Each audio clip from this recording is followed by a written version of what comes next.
3, 2.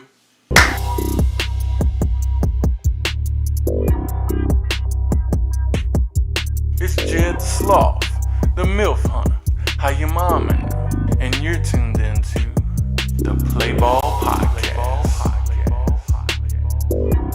Just what the world needs, another podcast. PLAYBAW podcast, episode 5. Yep. Yeah. I gotta fix one thing right quick. What's up, everybody? What's up? How are you? Feeling good? Feeling great? Cut that out the post. Yep. Yeah. Check. Y'all, sounds good. PLAYBAW podcast, episode 5. You did a good job with this. Thank you. What's been up, man? Chilling. Just been getting my life together, and it's going great. Yeah. That's about all you can ask for. Yeah. Right? Exactly. Getting your life together, going great. Because I know a lot of people who say they're like getting their life together. It's like not going great. And that's yeah. So, for those of you who don't know, it's Jed the Sloth, the MILF Hunter. How your mama now? And you're tuned in to the PLAYBAW podcast, episode 5. Got my first guest tonight. It is a gentleman that I met years ago at the Mid-City Ballroom back in the day. Back before it was probably all cool looking even. I remember, I don't remember the exact reason why I was there, but I was either there for someone else's show or one of my shows. I think it was someone else's show, which we did a lot in those days. Correct. And every single person in that building, there was just like buku, like high school kids sitting on the ground. Okay, that was Shrugs. They're a Lafayette band. That's right. They opened for us. That's right. It was Shrugs. I sampled Shrugs in a beat. Awesome. That never came out. Cool. Yeah, people who don't. I mean, are they still a band? No, my friend Austin was in that band actually, bass player. Shout out Austin. Yeah. Dude, Shrugs was the wave. Yeah, Shrugs was beautiful music. They played at Bloomfest too. If you, I think I bought a shirt from you at Bloomfest. Yeah, you did. I did. That was probably the best part of that experience for me because the actual festival was not great. We can get into that, but Shrugs, man, I gotta go look. I gotta go on Bandcamp after this or something. Go listen to some Shrugs. But y'all did your band, Mr. San Francisco. That was a great name for what that band was. Yeah, it was. I think half of the thing with music is getting the name right or something, man. You know, I've heard all sorts of different things. I'm 33, man. Okay. So I know I'm a good deal. I'm like, we're different generations, but I've always been able to link with like these Gen Z representatives and shit. You know what I'm saying? Correct. So I don't know where I was going with my age there, but like I've heard a lot of things. I've heard it all in the music industry, and one of those things is, you gotta have a one-word name.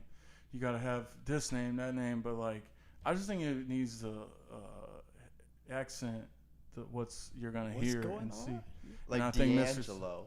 Exactly. Erykah Badu, like. Exactly. King like Gizzard. You know what you're getting into. Like, yeah. Erykah Badu. Like I'm gonna be shocked if it's like a metal band. You know? Right. So exactly. That's a good point. Yeah. So Mr. San Francisco, man, y'all had to been young. You had to been young. I was 16. Wow. I'm 22, so we're both on the double numbers. That's right. Or as the superstitious call it, angel numbers. Okay, I was gonna say, what does that mean? For those of you who don't know. The angel numbers is just, oh my God, I see 333. It's just part of superstition that people can put in their day that I see. People give a lot of weight to, but I don't really know about all that. But you're a creative person, so you pick up on that kind of stuff. I'm more likely to I look at license plates, and sometimes there'll be like chord structures on license plate, like DFA, like D minor chord. That's what I look for. Man's out here in the middle of his day, like like right before lunch, 7th chord. Yeah. Like, whoa, didn't see that coming, but okay, I guess it works. Yeah. Yeah. So Mr. San Francisco, man, that was like, I remember I remember a moment watching you guys play it. Actually, I think I was watching you guys play at Atomic Pop Shop. Yes. Real ones know. Yes. That thing has been so many things in my lifetime. That building, what is now BRK. Kate, yeah. It was Atomic Pop Shop around when I come back, 2015, 2016, 2017-ish. Mm-hmm. And it was a record store in the front, party in the back, you know, and like people could play shows and stuff, and it was very intimate set up. And one day, Mr. San Francisco playing another show there, and I remember it was me and Zach who did Baton Rouge Sucks podcast. Yes. And I'm sitting there, we're both standing there, and everybody's just kind of, you know, Mazzy storing it. Yo. And I remember leaning over to him and going, these kids have no clue that they're making heroin music. Yeah, I remember you. Yeah. I had to told you that. Yeah. You know? Yeah. That's what it was. I wonder what it is about. I don't even want to get into that whole subject about the heroines, but it doesn't exist anymore. Yeah. It's all fentanyl now. Or lean. Yeah. Get that lean gut. But nonetheless, y'all were playing very chill music that was beautiful, powerful. Yeah. So the guy I do music with now is the brother of the singer of that band, actually. So. And didn't you have a sibling in the band? Huh? Yeah, my older sister. Mm-hmm. Yeah. So they're best friends, and Sam and I they were best friends. And Sam and I are like really tight now because we do everything together. We throw the shows together. We do music together. So it's crazy. The other member in Neosoul wasn't Mr. San Francisco. He wasn't. Oh, he was. He was too young. Oh, so he's even younger. Yeah, he's like 19. Yeah. Oh, yeah. That's why I wanted to get you on this, because like, I mean, from my appearance. Okay, so like, we were talking about before this started. 2018, 2019 was like popping. Yeah. And then COVID happened. Yeah. And then like it seemed like an Old Testament, New Testament sort of thing. Like I'm out the loop, since COVID, and it seems like it's you and your crowd got a chokehold on things right now, at least from the underground perspective. Mm-hmm. And what y'all are doing is very cool, grassroots. Kind of reminds me of, I don't know, elements of things I've seen before, but its own thing, you know. Yeah, it was to disrupt a lot of like the photo op vibe that happens at like Taco Tuesday or whatever. I'm gonna name drop because fuck it, they steal my swag anyway. But yeah, and it's just so photo op-y, and no one wanted to dance, and so I just wanted to like kind of disrupt everything, and I did that, made some enemies recently, but we're here and we're talented.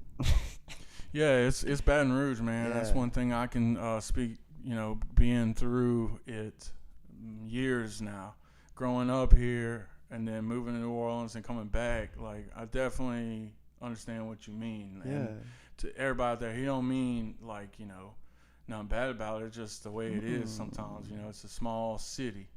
Mm-hmm. So personality will always bubble to the top. So yeah. If you have a place that's bubbling with freedom of expression, then you got it, Yeah. You're always going to have not everybody's going to fit all in the same box. No, never. So, I mean, I know what you're talking about.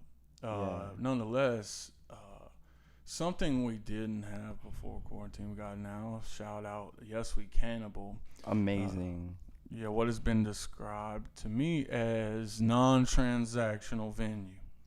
So you don't pay anything to book it, you don't pay anything to attend. So it's this truly creative space, and you've been able to take very good, you've made use of that. Yeah, definitely. I had this random idea. Sam and I were working on our album, very experimental, just doing whatever we wanted when it came to us. And we loved every moment creating it, and we're like, fuck it, let's throw a listening party for this unfinished album. Half the album didn't even have vocals on it, but the event was like a success. So they asked us to do it every month, but have artists perform, and like have us, but like have anyone you could think of having on. So it's been that since. It's just community, like letting artists who are like more known around here and somebody performing for the first time who I see has energy. So it's all about energy, really, like disruption in a way, like, Yeah. you know what I'm saying? So Yeah, chaos brings order. You know, it does. Not trying to stagnate. You know, if you're ever getting comfortable, you're not growing. All that kind of stuff. I agree with you. But you're, one post, one night, you understand fashion, and the next night it's almost like you're on you're in an extra in SLC Punk. Yeah.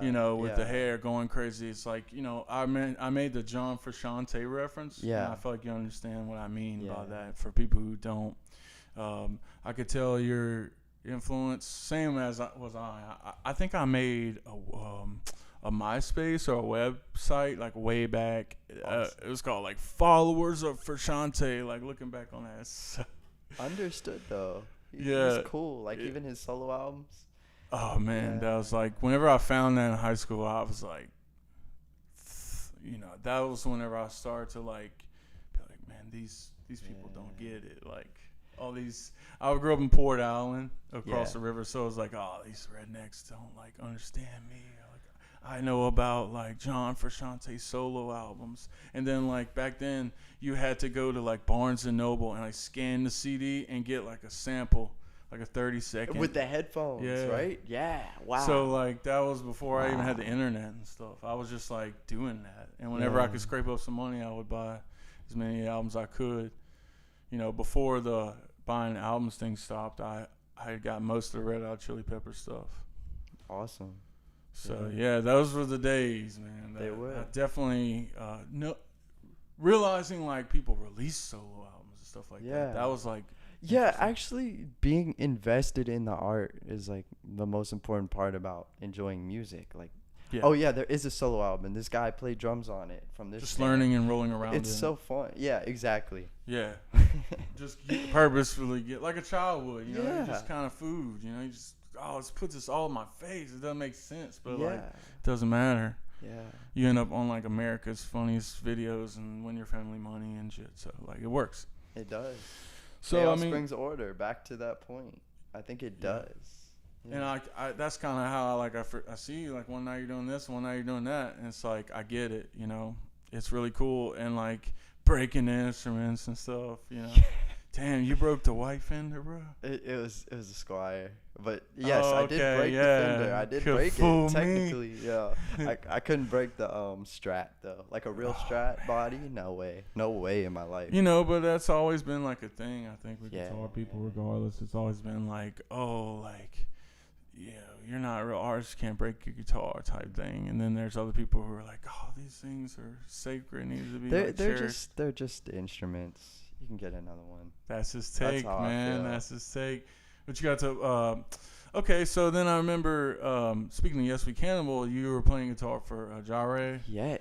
A couple times, and it's like the white Fender, I think you're sitting on top to Marshall, like that was a Telly, yeah. Oh, you were doing a Telly that night. I smashed the Squire. That's right, you were. Yeah. Dude. Still Fender though, you're on. Oh no, I mean a Telecaster, UX18. I have a Telecaster, a 2008 deluxe version. I got it my senior year of high school with like senior money, and like to this day I still use it. I love it. Best guitar on the market is a Telly, in my opinion. Well, by the time I got to college and I started getting into like, I got into this band Dead Meadow real deep, and like I fell in love with that twangy beefiness of the Telecaster. Yeah. There is like nothing like a sweep pick harmonic wad on a beefy ass Telly. Yeah, they have a tone to them, and they're great to record. Like the notes come through. Unlike I play Les Paul right now. It's less clear than a Telly would be. No, Les Paul is more like live. Yeah, it's like Yeah. a blob of sounds. Yeah. You know, there's a specific, very specific sound and tone. Yeah, man, been able to chop it up, talk guitars with anybody in forever. Yeah. Like we were saying, we didn't know which direction it was even gonna go, but yeah, I was super into guitars and bands and just doing like progressive things. It's 17 to like 25, Wow.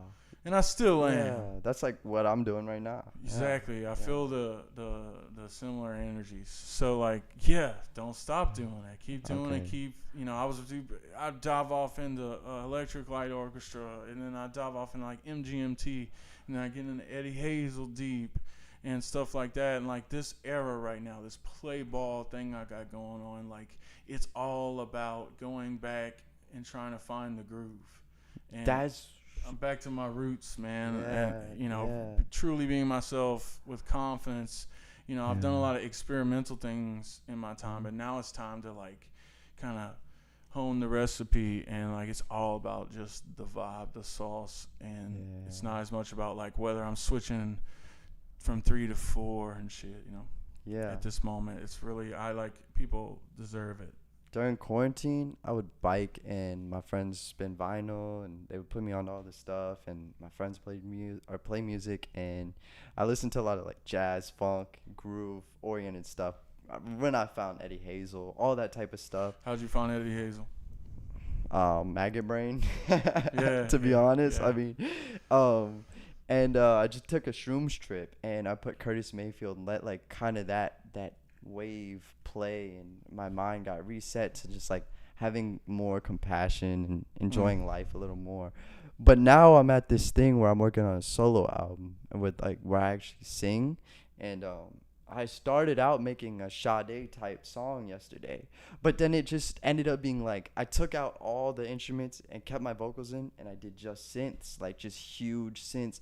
And it's like, yeah, I want to do this groove shit, but like the synths sound really good too. But I think that's the point of an album, to be able to show like Start evolving. yeah, Like, yeah. I think when you start a project, there's like a number of ways it can go, and it's just about identifying that. Like, I remember back whenever it was all about getting an idea, trying to make something cool, trying to like pursue the idea, and like this and this weren't necessarily as in tune. It was more chaotic, so it was like then you just like kind of end up with something that sounds cool.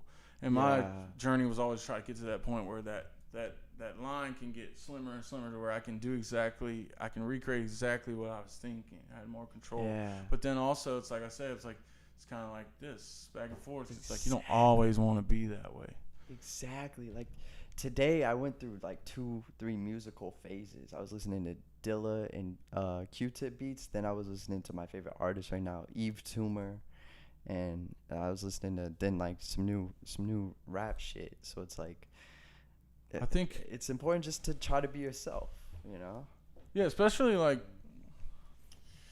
I talked about this the other day with somebody. Like the newer generations of people have been more likely to be into older music because of the internet. Yes, 100%. Like that's how like rock and roll was literally founded on the opposite of that notion. Like, hey, don't listen to the shit your parents are listening to. Yeah. Like, they're stupid. Yeah. Like, listen to this shit. Like, the craziest opposite of, like, jazz that they like. Back in the day, it's pop culture and technology and music all go hand in hand. It's like, back in the day, the whole family would be in the den around the radio, and they would all just like listen to music, and enjoy it. All of them. No, there was no like outside societal factors dividing their musical taste. 100%. It was more communal. Yeah, man. It's just this music came out of the radio. Like that's what happened. Like people didn't think as much about like they didn't have the access to anything else. They had the access to the thing that came out of the damn speaker. So like as time goes on, like that rock and roll was like the fact that you could take a record and like go away and go listen to it away. Like they knew that was gonna happen. So they marketing wise, they push music that condoned that. And more and more. But then once we get to like the internet era, it became like you had way more access to like what was happening in the 50s. And you have footage too. Yeah. That as well. Yeah. And and I think listening to you, now you have like streaming, listening to you talk, it's like, that's really cool, because you're into all of these different things. It can be hard to keep track of though, especially when you know how to like recreate the vibe. Yeah, pros and cons to it. I think the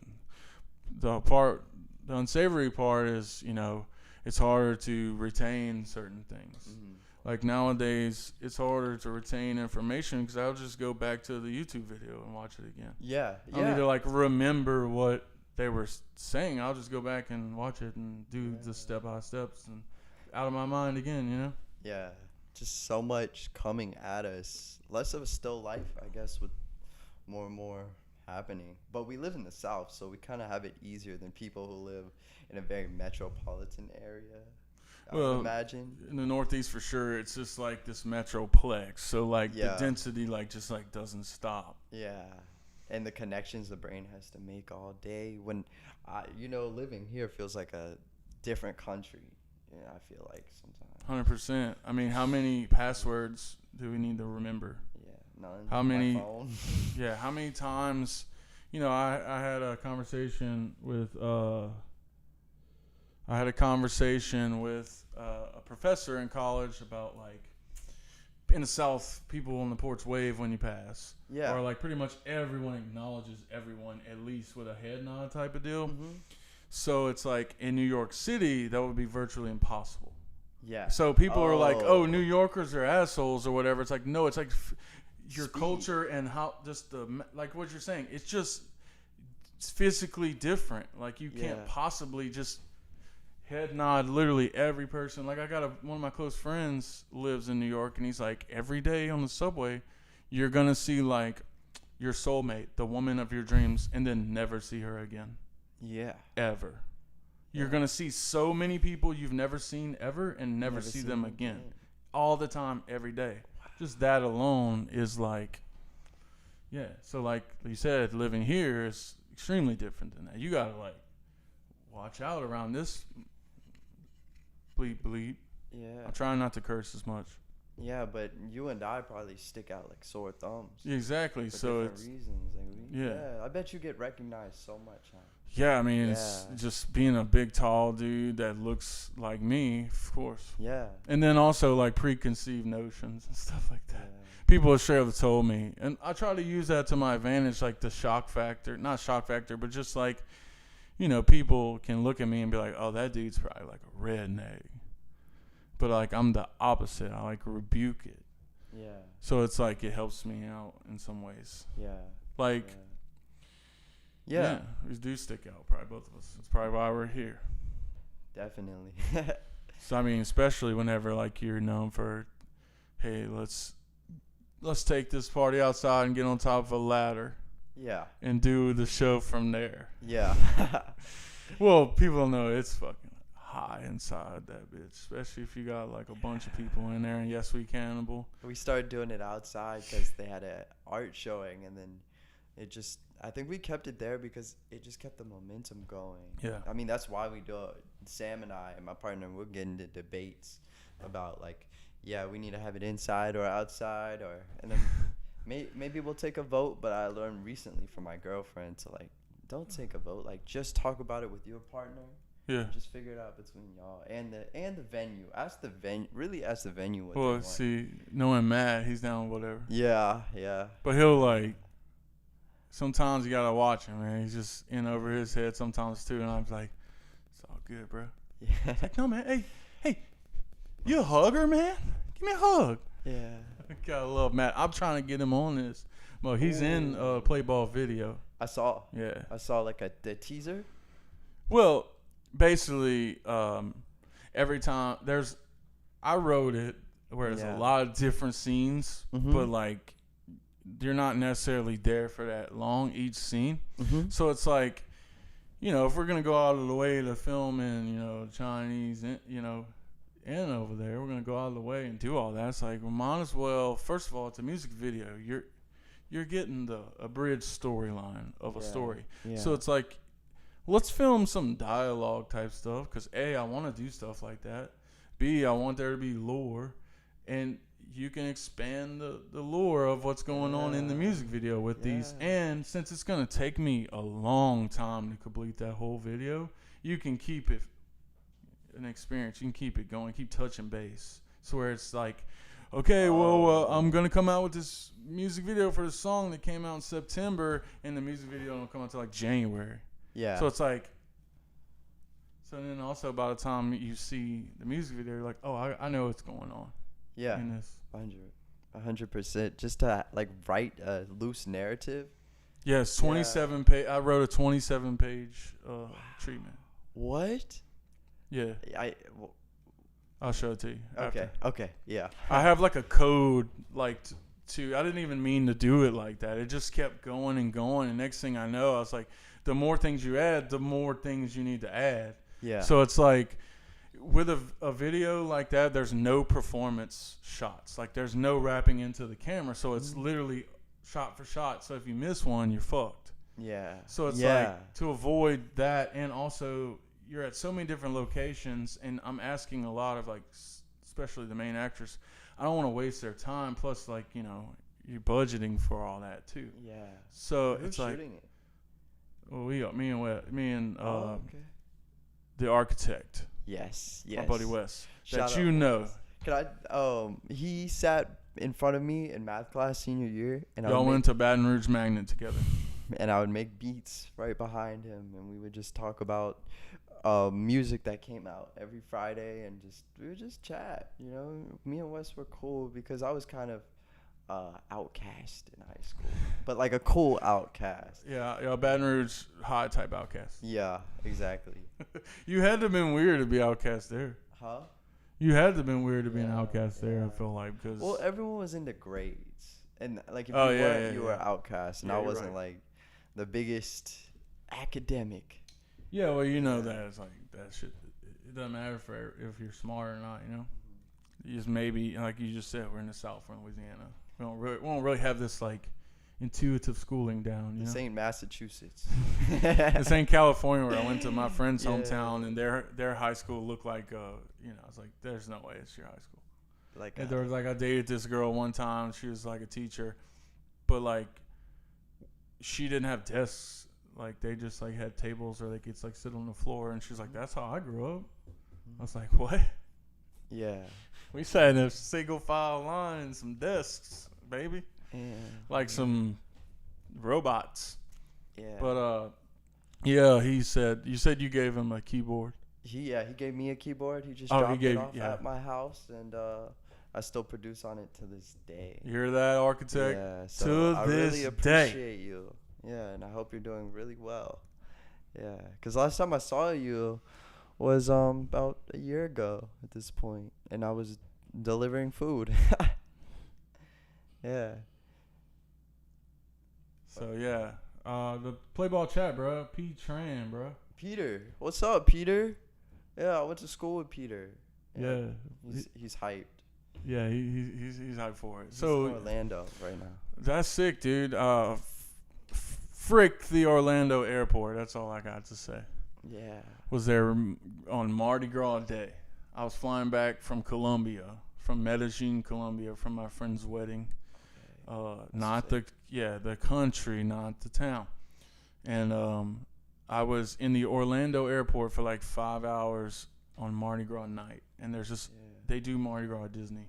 So there's just all these like drunk, like New Orleans people in that airport, because there's three types of people in New Orleans. There's tourists, there's locals, and there's natives. Locals were once tourists who moved, and natives are self-explanatory. Natives leave town for Mardi Gras, a lot of them, and go to Disney. Oh. And they go to fucking Mardi Gras at Disney.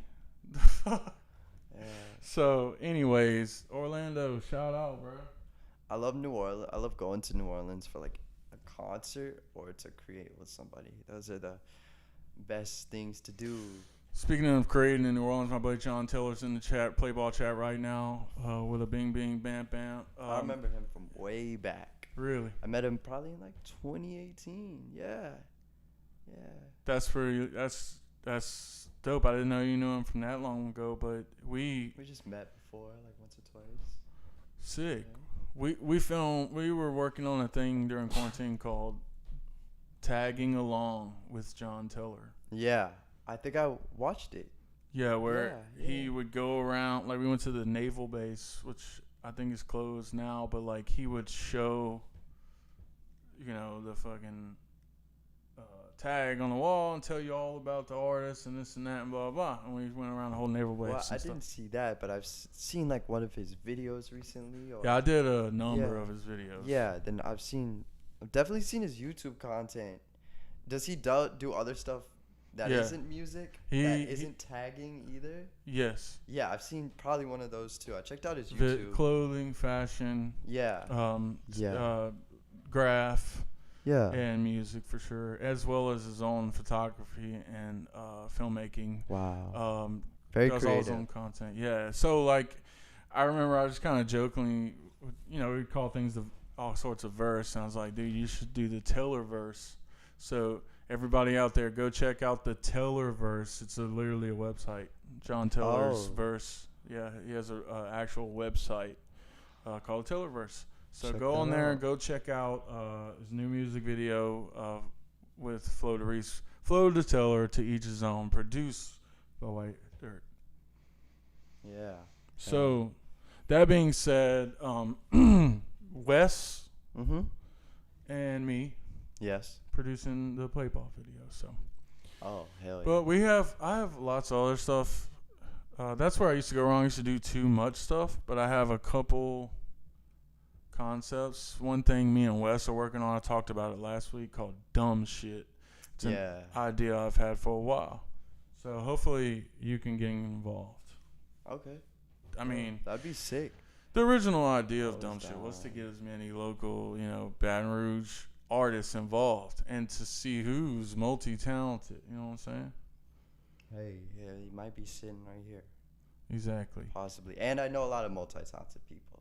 So, that's the thing. Like that was the main thing when I saw you coming out the gate, like the last 6 months or so, bro. Yeah, it just randomly happened. Just started pushing harder.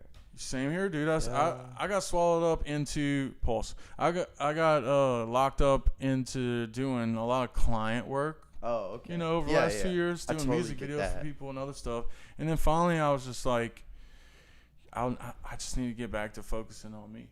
Yeah, I see that a lot with people doing their art. They end up burning out doing client work, which I don't like to do with music. I do that with graphic design. That was how it started. I didn't want to compromise features. I didn't want to charge someone for a feature and have to do 10 features. I wanted to pick who I wanted to work with, not have that even impede on it. So I was like, music is like my wife of 10 years, and filmmaking is like my new mistress that has my attention. That's me with graphic design. Yeah, exactly. Or just anything else random.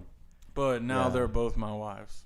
Oh, okay. Yeah, Mormon in the house, man. MILF hunter. There better be some MILFs. I'd be disappointed if there weren't some MILFs.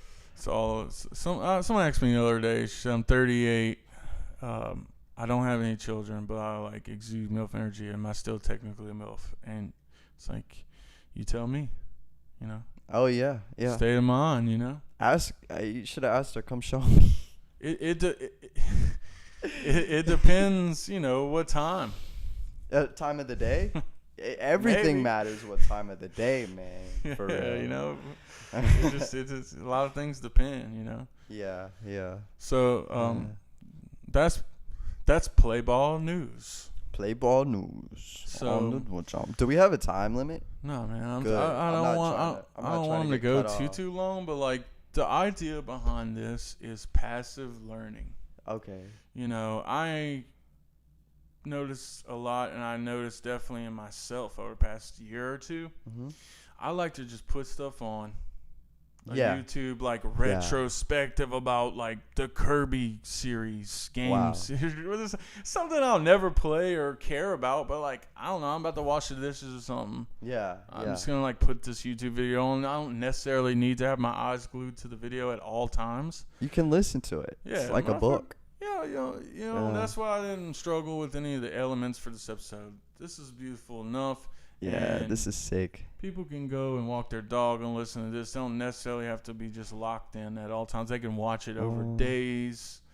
You know, I've watched like 5-hour YouTube reviews over like a week. Yeah, definitely.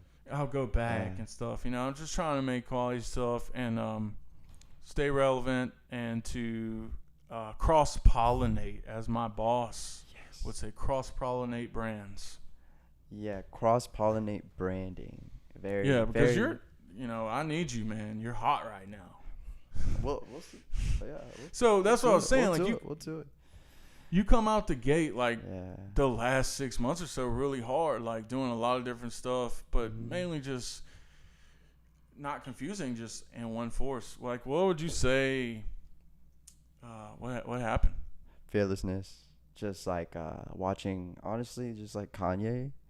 Like with his Donda listening sessions inspired me to do my listening session. He was playing unfinished music. I was like, why don't I just do that here? Just like, I don't make music like So you got a lot of unreleased stuff. Right now too? Just like you did at one point and you're like, oh man, same man. Yeah. But we decided to just make a costume party. It's also like, oh man, just a bunch of ideas and just trying stuff and having faith. It's nothing about like, I would say, I don't like stuff that's like too self-serving either. Yeah. So because when you start to self-serve, there's a little fear in that. It's important to stay away from anything that's like too fear-based when it comes with creating. It's trying to be that's what Rick Rubin is famous for, making artists more fearless in the studio or with their albums. Or I'd say fearlessness. Also, my girlfriend is a really creative force, and we live together. We've been living together since February, literally since we met. We just like moved in the next week, and it's been good since. And she helps me create, and also like I've become a lot more introverted, which is the downside of doing all these events. Is like people have let me down, so it's just kind of made me like, oh dude, it's like you're just describing like me coming up in the same town, the same age. It's like you got to do everything yourself. We were talking about it earlier. It's like you want to be this wholesome, like loving, creative spirit, but it's like the world exists and like capitalism exists, and like you want to get things done. And if you're, you know, there's a lot of people that just don't get things done. And, you know, you want to get bigger and better things done, and those things take trust and help and networking and platforming and all these things. So it's like, I feel you, dude. Like, if you want something done right, you got to do it yourself. I had someone try to charm our way into like being a sponsor for us, and they sponsored a few events for us at Mid-City. They bought it out, but then they started to disrespect me because they started getting jealous.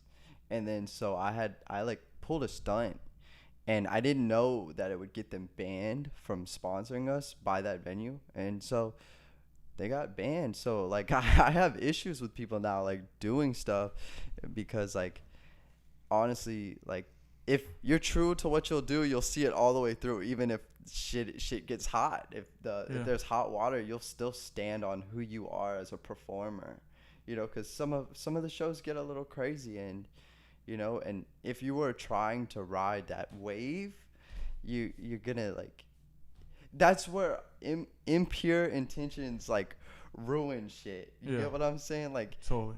Something about all these things that people have been saying for hundreds of thousands of years. I don't care what you believe, Bible, Gita, they all kind of say something about like do the pure thing. Like, it's gonna manifest itself.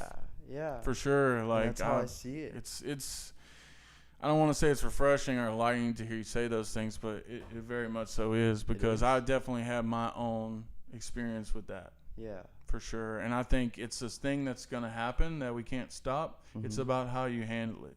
Stand on business. Yeah, stand on it, and don't get violent with it either. Well, just be cool. I think violence is unnecessary in a lot of cases. Mhm. It does happen, Mhm. but the thing about it is like when stuff happens, if you're not involved in it, you wasn't there, like you don't know what happened. No, not at all. You know what I'm saying? That's the main thing right there. I've been involved in some situations that got out of control quick, Mhm. and it's like you see like a shitstorm in like Mhm. the local social media, and it's like, bro, none of y'all was there. Yeah. You don't know what you really talking about. Yeah. Like be easy, you know? Yeah, and You like clearly gotta like you want that person to get in trouble or whatever. It's like, come on, man. Most people that's why I can't have nothing. see through the tornado. I would consider a lot of like discourse to be similar to a tornado. Like the people even in the discourse can't even see through it. So what makes you think that you are an outsider? You get what I'm trying to say? Yeah, there was a good piece of advice from Yeah. Matt from Yes We Can. Well, he's Yeah. older than me. Even, you know, he's the Yeah. elder wise man. And he was just like, you know, he understands, you know, the current climates of just how things are. But he's like, I think a lot of younger folks don't learn how to like form relationships, whether they're romantic or like business. It's like people are just after one thing. You know, we've been taught to be so individual. That's and my issue right now. Like Yeah. I know I Like- dress like this, but like again, like we still be as individual as you want, but think about what you're really doing. Like conflict resolution, like people don't know conflict resolution. Yeah. It's a learned skill. Like my It mama is. says it all the time. She's like, I didn't teach you conflict resolution. It's like, well, you know, Yeah. that's the whole single mom, single son dynamic. Like you learn a lot of things on your own, and they don't. Just of whether they want to lay claim. You know, it's hard to understand as a woman raising a child that, you know, he learns his masculinity himself, and don't take that away. So conflict resolution to me was learned, and like it took me a while, but like I think overall it is a issue whenever you have like a mass amount of people trying to do things and trying to be this, you know, inclusive society, and it's musically, and it's like one bad thing happens and it's like that person's toxic, let's go on social media and fucking out them and this and that. It's like, bruh, none of this is productive. Compassion for others. Compassion. Rehabilitation. You did say that earlier. I'm glad you said it. Rehabilitation too. People who mess up can be better people in the future. I 100%. think we should always have faith that there's just a world of, we're animals. So people are gonna do things. Traumatized people are gonna do traumatized things, and it's like, Understanding. you read the grace. 4 Agreements before? Repeat that. It's called the 4 Agreements. No. Shit kind of changed my life, but the book has a part where it says don't take anything like personally. Even if someone does the most angry shit, they're just trying to spread their poison somewhere, and that person happens to be you. But yeah, what can Yeah. and then, you know, in certain cases, what can be excused as incompetence or whatever. It can't, you know, shouldn't be taken as malice or whatever, or Yeah. just a misunderstanding. I had a situation this week similar where Yeah. I probably took it a little more personal than it needed to, but in my framing and in my like experience, you know, I could see no other way. yeah, But like in the long run, I just needed a couple of days to mull it over and to see what was gonna happen, and like it ended up fine. the waiting part can be the hardest part, though. It's all part of it. Yeah, It sucks, yeah. but it's all part of it. It is. It is. You know. Like you said, the hot kitchen or whatever, like that's just all part of it. You're not gonna be able to make a beautiful. You're not gonna be able to nourish yourself without fire. You know what I'm saying? In a way, I kind of don't. Well, you're not gonna be able to make food. You're Yeah. not gonna get in the kitchen. You need a kitchen. It needs to be hot in order to make food, in order to live. So it's all part of it. You know, that bad, you know, is part of it. Like you say, we are animals. This is nature. Certain shit gotta happen for you to exist. Yeah. Okay, so if you're watching this and you don't like the way you've been before, this is a moment to forgive yourself. Yeah, well, the opening promo to this whole like Yeah. era was like called "Giving Myself Grace." Yeah. This whole experience of this era of me as a person and as an artist has been learning to give myself grace. I struggled with the definition of that word for a long time, but I knew it meant something that I wanted to know. Okay. and I knew it meant something I could benefit from. Yeah. So it's been a long-term goal of mine to kind of like discover that and figure out what that means. And like so much more of it is like you can't learn what it means if you don't give yourself grace. You learn how to give yourself that grace. Yeah. Like it's okay. Like it's crazy how like that can be the hardest struggle in someone's life. Yeah. That messes everything else up. If you're just like, you don't even know how to sit down and just sit. Mm-hmm. Mm-hmm. Like that is hard for me. Like I started trying yoga and stuff. Oh yeah. Just like, I like working out, like with weights kind of still in a spot. Like that's meditation for me now. Just cause like I used to be really interested in Buddhism and I used to go to the temple, but meditation is kind of well, I can't lie. I do get a lot of time to meditate on those front steps as a valet. What they saying? This convo file. Can I read the chat? Can I see this here? Hey Armstead, what's up, man? What's up, Michael Armstead? ADD Beats. I think I know who that is. Yeah, that's from here. One of my partners. Yeah. He's a producer. You definitely know him. He makes soul beats sometimes, huh? Yeah, he's really good for sure. And so is Michael. Some of his newest songs are really good. Yeah. So I mean, giving yourself grace because you get to the root of things. Yeah. You get to the root of things and why you may project poison out. And you also that enables you to learn what other people are going through. Because we do live in like you gotta like have this interface of knowing what you're doing. Yeah. Not everybody knows what they're doing. And trying to be like correct. Or like exactly. Political, I guess. It's all down in the record now for everything you ever comment and all that. Yeah, it's just like, why? I don't know, like grace. Yeah, you can paint someone to be any type of way, but I don't think we really know how anyone truly is unless you like live with them, But again, you still don't know that person all the way. Exactly. How they feel deepest inside, and that's why people make art. That's why people make music. That's why, actually, an art critique class just now, which I just got back from. Dude, you just came from school. Yeah, they were talking about how you need an artist statement and how half of art school is about like having a description about your work and like defending it, which as a musician, that's crazy to us because we're just like out the gate. Like, I hope you love it. And I don't have to say much more. Like, interviews are just a plus with musicians. Yeah, I mean, it's the whole White Dirt thing was meant to be a platform and like the mothership.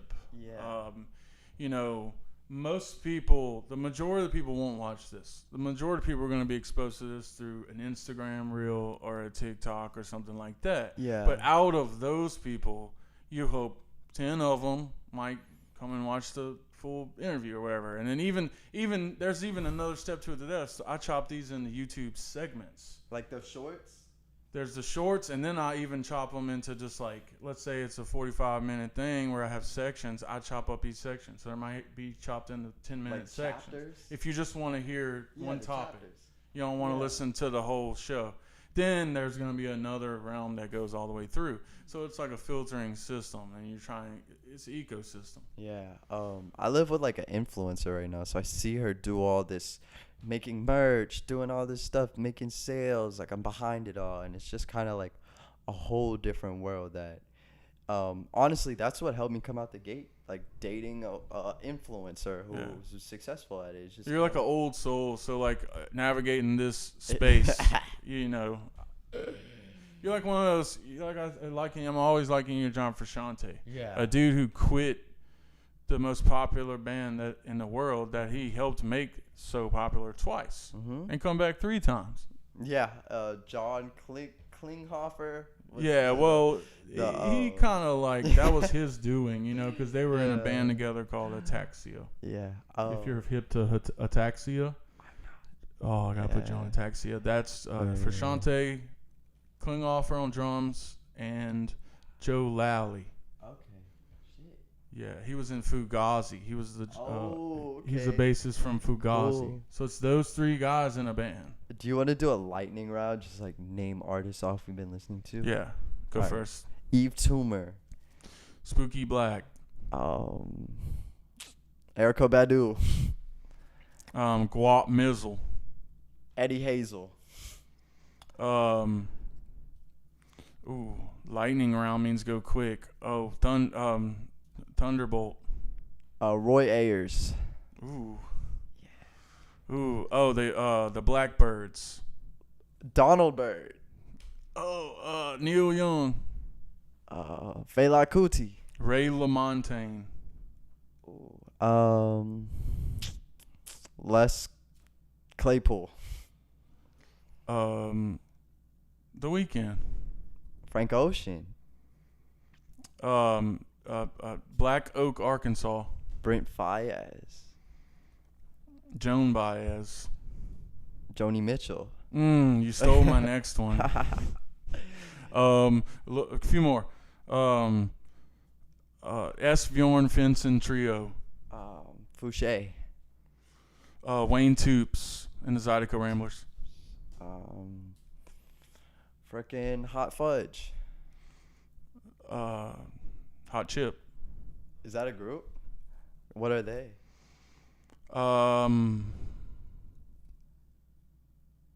It's like what's that? LCD sound system type stuff. I love LCD sound system. Don't get me. Look, if someone in the chat knows how they sound better than I do, I don't know them that well. I remember they were big when I was in like early college, and like they came to like Voodoo Fest. That was a good thing about going to college in New Orleans. There was a bunch of cool stuff like that. I remember my freshman year, huge, like life-changing thing in like late high school. Yeah. Mars Volta. Mars Volta, a band I still need to check out. A band I still am to check out. I'll put you on. Because I know they do proggy shit. Well, so my older brother, I have two brothers. Okay. So shout out Turk Tom, who's literally a day older than me. What? Yeah, different moms, same dad, a day older than me. He's in different signs. He's June 21st. He's a Gemini, and I'm June 22nd in Cancer. Cusper boys.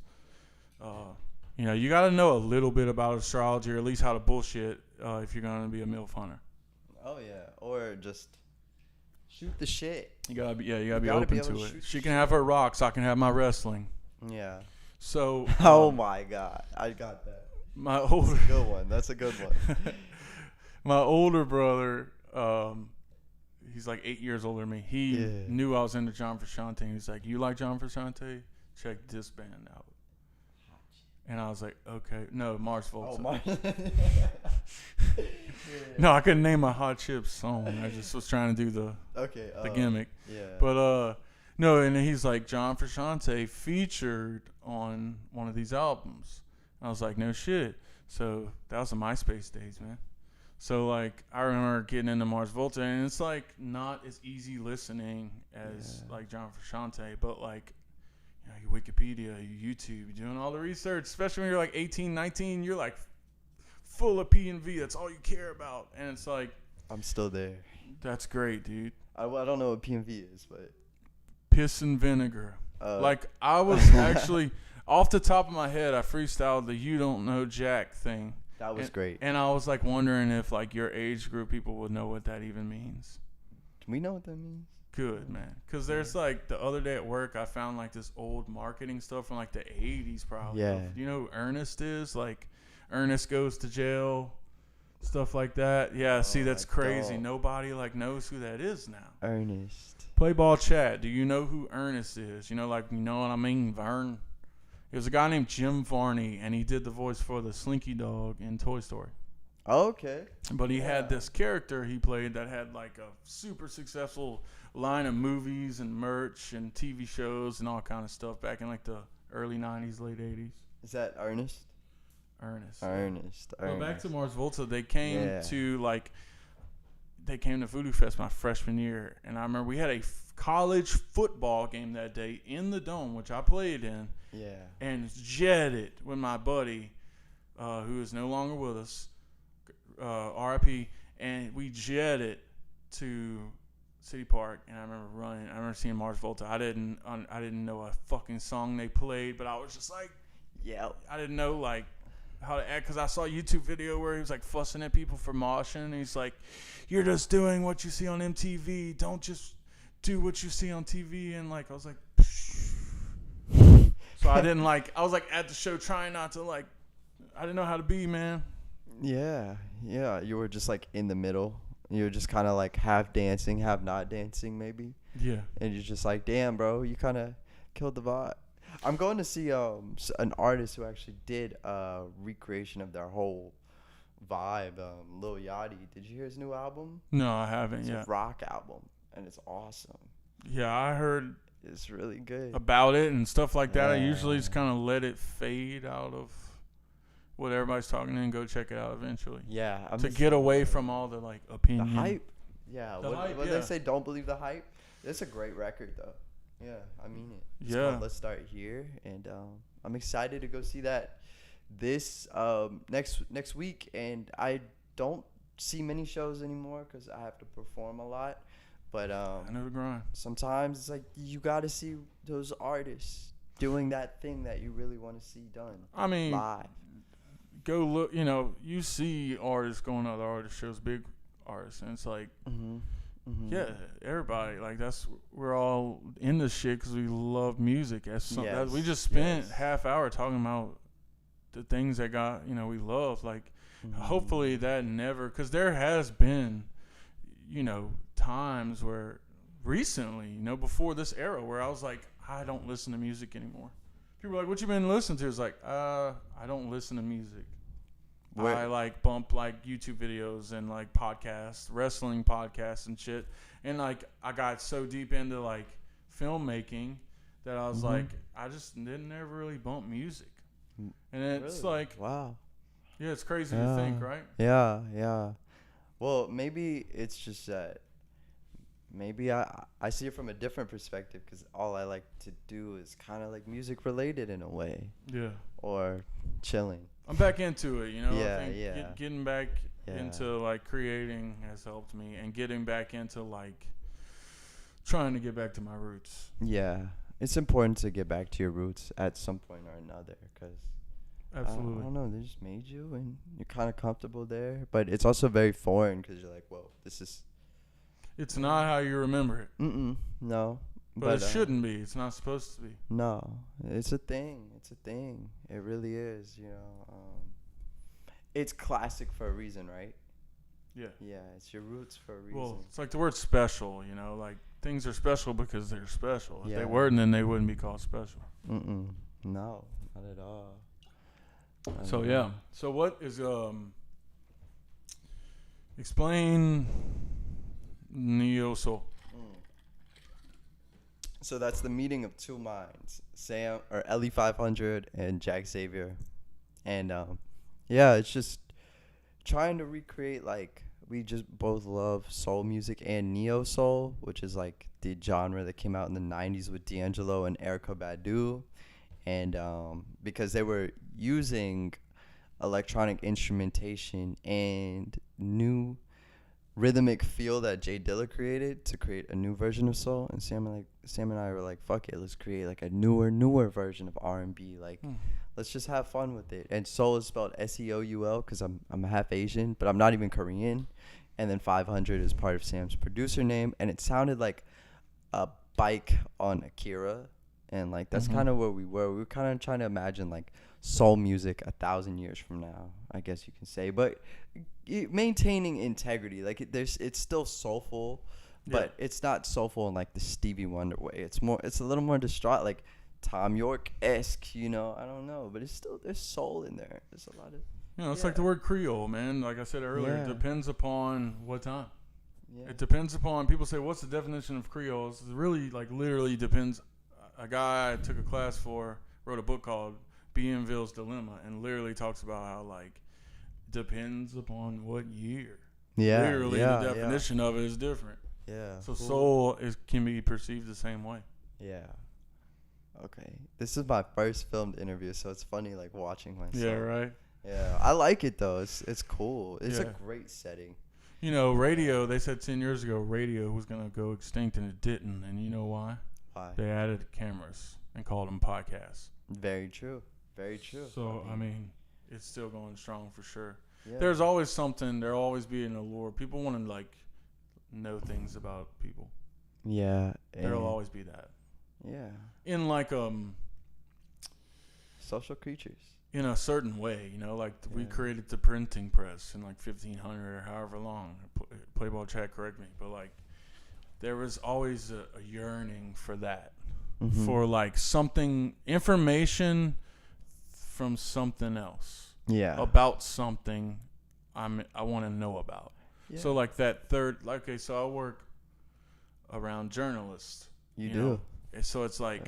That journalistic integrity, you know. Honestly, I don't know how much I want to get into my like day job and all that, but like the main underlying current is like you're trying to like do marketing type things. You're trying to like create content that is engaging. That's the buzzword.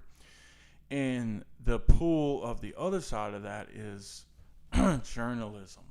Yes. You know, the definition of journalism is fucking. The definition of journalism is not indulging the truth. So it's all about how you frame the truth. So I have like, that's my something I'm like always thinking about. The way that like, if we don't have that third party about the thing that we want to know about, then how can you like trust? Yeah. Most like definitely. Nowadays, like in sports, it starts with something very innocent like sports. And it's like slowly, you know, things like ESPN get less and less power. And like if you want to watch is that happening? Absolutely. So it's like if you want to watch a football game, what could happen in the next 5-10 years? You want to watch a football game, you gotta subscribe to the LSU app, man. Really? Well, what if I don't want to watch LSU? Well, you gotta subscribe to whatever team you want to watch, but wait, they're playing LSU this weekend. Oh, well, you gotta sub to ours too. So it's like, it's like there'll be no like reporters on the sideline. So like if someone's hurt, they can just go out there like the Soviet Union and be like, it's all good. Well, we literally saw him snap his leg. Like, we need the reporter to report. Like, nope, he's good. And then, you know, you buy your ticket for next week's game, and then comes next week, it's like the player that everyone came to see is hurt, but you already bought the ticket and you're already there. Oh, yeah. Little things like that. You know what I'm saying? Wow. And, you know, a lot of bad intentions, like you were talking about, can flourish. And that quarterback got hurt when you went to go see the Tulane play, right? Someone's paying attention, man. Yeah, I'm paying attention. So, exactly. Yeah. And it starts in innocent ways. So there's like a war on media, right? Yeah. Right now it's very popular, but that is very dangerous, and it doesn't seem like it could be. So like it starts in things like sports, and it creeps its way into things like law enforcement, where you have a reporter goes up to a police chief and he wants a statement. He's like, we already released a statement. Go look at our Facebook post. And they just release their own statement on this thing on their own Facebook, and that's that. Yep.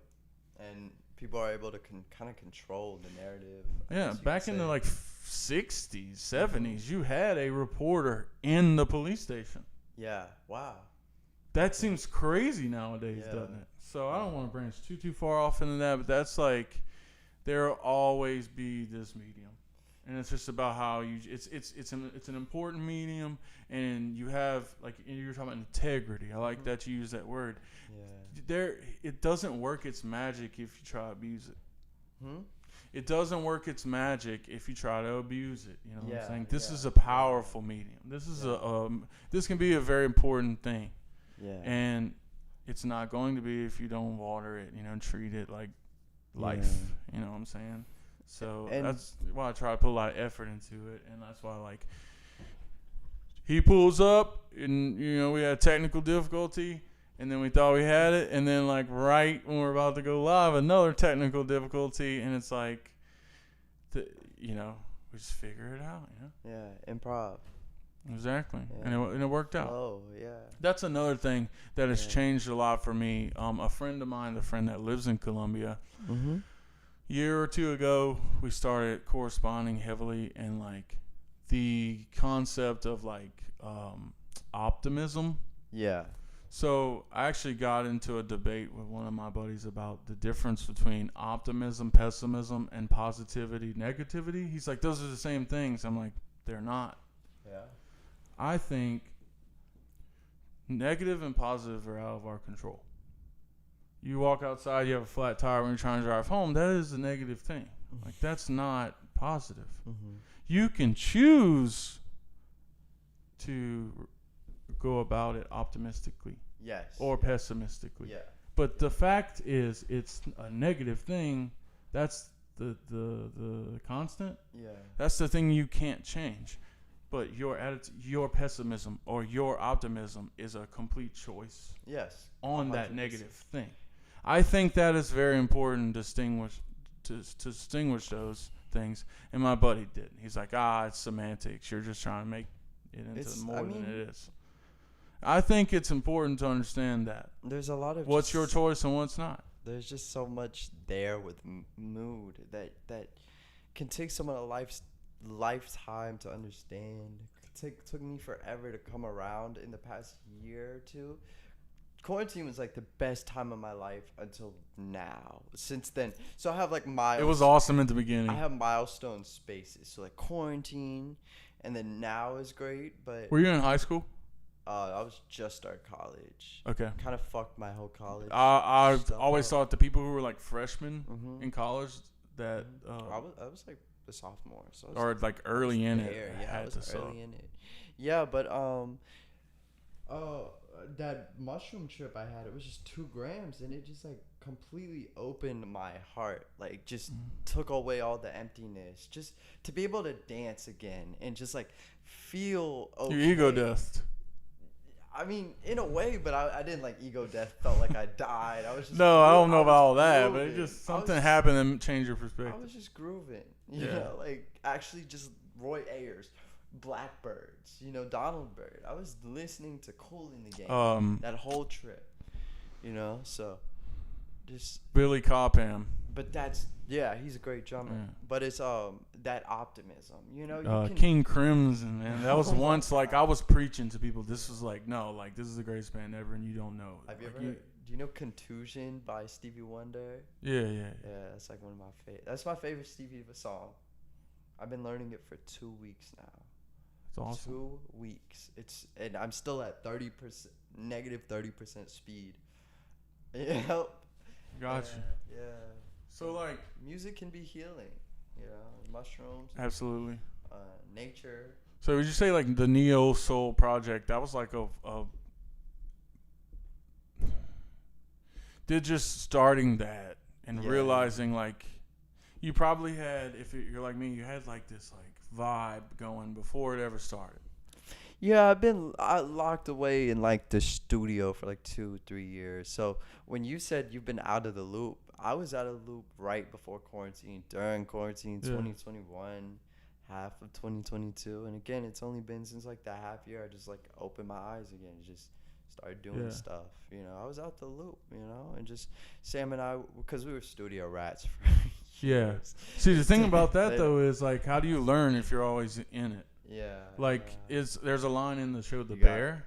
You know the Bear on the TV show. Yeah, FX. Yeah. There's a point where like, because I did service industry, so Yeah. it was hitting me. But there's like a point where like they send one of the dudes overseas, and they're like, he's prepping with this guy, and like he's real hard nosed. He's got his guard up, like all these service industry dudes who've like made it deep into it are. And finally, when they're prepping, he like opens up and starts to like talk about himself a little bit, and he's like basically going over the notion that like you have to like, you'll never learn to cook if you don't get out of the kitchen.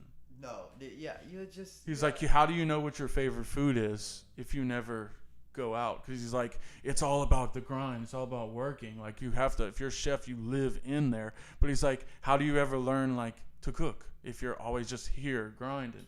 He's like, you have to. So like, I took it as that. Like, you got to balance it and stuff. I hadn't heard anyone say this in a minute. The chaos brings order. That clicked for me when you said it. That's why I keep it. But getting out can feel like chaos. Yeah. But it brings order. After quarantine, I definitely got way too comfortable just kicking it at the house all the time, and I definitely developed a worse drinking problem than I thought I had. I just went through that phase for like the past month. I've drank one day in almost 5 months. Wait, say that again? I've only drank one day. The day I went to go watch a football game in 5 months. Sick. Yeah. Cool. So that was like a thing that I think got a little out of control more than I thought it did. Is quitting drinking hard? Is it a hard thing to do?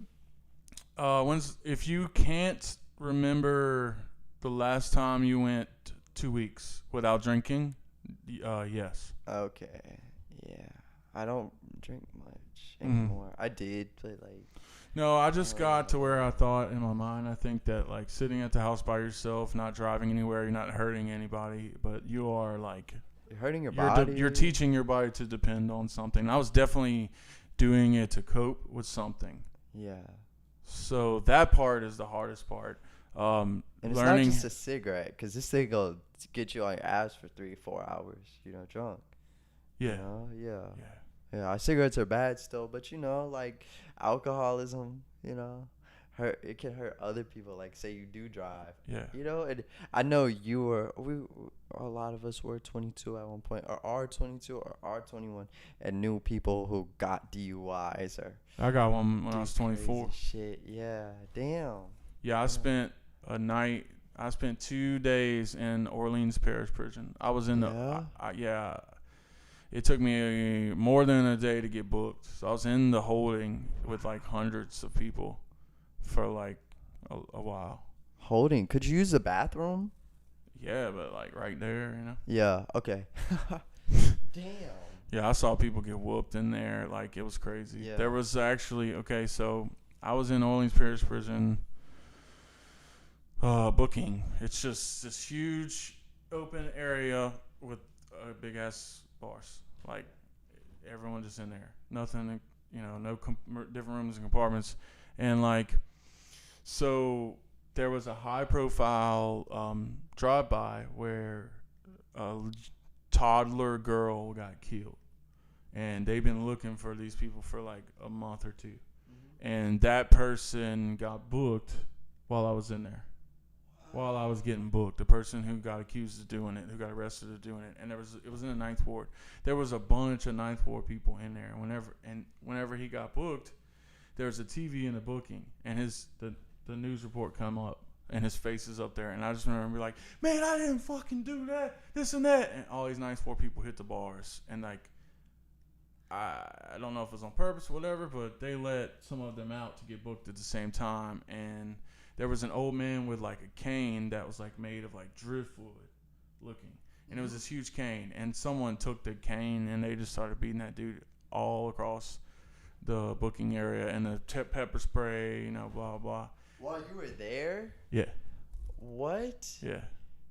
That's kind of. While I was in booking, I didn't even get, Most people get DWI. They just are in the booking and they get let loose. Yeah. But like, I got put in the orange jumpsuit and put in the infamous tents. What's the infamous tents? Well, back in the old OPP, there's the tents. So there was the jail, but then there was all this extra that was like, they were literally like tents outside, and I went into those. Shit. I spent the night in the tents. Okay, a little nature. Well, they're closed. But they're like inflatable, like tent things. That's crazy. Wait, what? They were notorious. Like, they flooded during Katrina and stuff. Is this like, do they still do that? I hope not. Yeah. It was nuts. Like, we all 4 of us got thrown into this tent where like a community had formed, and like half the people were like, y'all get y'all, in the shower. Y'all go take a shower. And this and that. And the other half were like, no, we all shower. Like, we shower on our schedule. Like, don't go do that. So you didn't know what to do. Yeah. So while they were arguing about it, I just snuck over there and like took a shower. It was like broke and stuff, and I hopped back in. Yeah. But I really think I like my experience went a lot smoother in there because I went to Louisiana public school. Okay. Pretty early on in there, I was like, okay, so this is just like public school. Yeah, but for grown men. Yeah. Yep.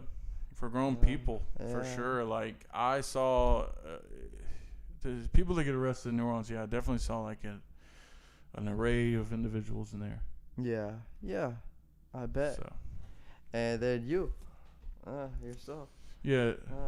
Wait, what's up? I just said, like, you and yourself, Exactly. observing. I and ended you up didn't have in there. anyone to, like, be with you either. It's just kind of you and a bunch of, like, people. No, the girl that I was taking home got to go home. She got to go home? Yeah. I mean, oh, cool. Yeah, I had a headlight out and they stopped me. But I mean, it was one of those situations where it's like I was cutting the fuck up in life and like I needed that wake up call. Oh, wow. Me personally, for sure. I need it. Nobody needs to get locked up like in that situation, but it was I treated it with optimism. Good. I asked someone a stupid question this weekend. It was about a DUI, and it was asking like, "Hey, like, did you at least have fun the night you got booked with the DUI?" She was like, "Yeah, I had a great time." You did? What'd you do? At the time, I was living in Uptown New Orleans, and I did stand-up comedy. One night a week. I was before I was like a performer and was really had it put together doing rap and stuff, and I just wanted to get on the stage. Yeah. So there was this place called Carrollton Station, which I think's still there. Longest running open mic night in Louisiana. Okay, cool. And like stars have been made there, and like if someone famous was like in town, they would like just drop in. Yeah, that's like Kirsten Shaw went on after me. She's now most popular for doing The Youngest Girl in Bob's Burgers. Oh, wow. But she's done a lot of things. It's just most people will probably know that of the course. Most. But like, yeah, like I remember there was nobody there, and then like I got on stage, and then like everybody, like 100 people just rushed to the front, and I'm like, what the fuck's going on? And I look over the side, and it's fucking Kirsten Shaw standing right there. That's she was fitting to go on after me, and I was like, oh, okay. And then she goes on, and you're like, oh, this is a professional comedian. Yeah. She's good. Yeah. I bet that was surreal to see, like, people just come towards the stage. I mean, I was a college football player, and at that time, I was like a year or two, probably a year out of playing college football, and I was like, craved that. I craved that performance. I craved being in front of a crowd. Yeah. You know, because there's nothing like that. So you were on the team for Tulane? Yeah. Okay. Wow. So yeah, like I played in front of 100,000 people, like type shit, and like, oh wow, there's nothing. Position? I was a long snapper. Okay. So oh shit, yeah, there was a lot of pressure on my position. Nobody really paid attention to you unless you fucked it up. Yeah. And my first ever road game was against Army at in New York in the Hudson Valley. Yeah. You know, it's the first time I'd ever seen like a real fall. With like yellow and orange leaves and stuff. Yeah. And like first punt, I'm like looking between my legs. 50,000 people, places going crazy, man. And like you're on TV and stuff, national TV, and they blocked the punt. Like you can't describe the sound and the feeling. Like when you're a snapper, you snap it and like that's that. Like you don't really know if it went well. Yeah. You know, you just practice and like you're throwing the ball 15 yards under your legs behind you and hoping it doesn't fuck up. And what happens is you do it, you take off, you either block or you take off running, and then you just hear this noise you can hear in your nightmares of that ball getting blocked, that ball on skin. Yeah. And then immediate, the whole place going crazy. It's nuts. What? Yeah. Nothing like it. That's hardcore. Yeah. So like, especially when dudes are like done playing, it's like an acclimation period to say the least. Yeah. So like you gotta find things. So like, drinking the cope and like going to open mic comedy was like looking back on that now, it's like that's what that was all about. I was Okay. coping. I was living the life. You know, I was at that time in my period, especially at that time period in my life, and especially where I was at that. You know, I lived at a complex with like a pool and stuff. Like we were wilding, bro. Yeah. Yeah. And Yeah. I was getting like attention and stuff. Yeah. Like this one girl was like all about me and stuff. I was like, dude, I got like a chick that likes me off of my shitty open mic comedy. Yeah.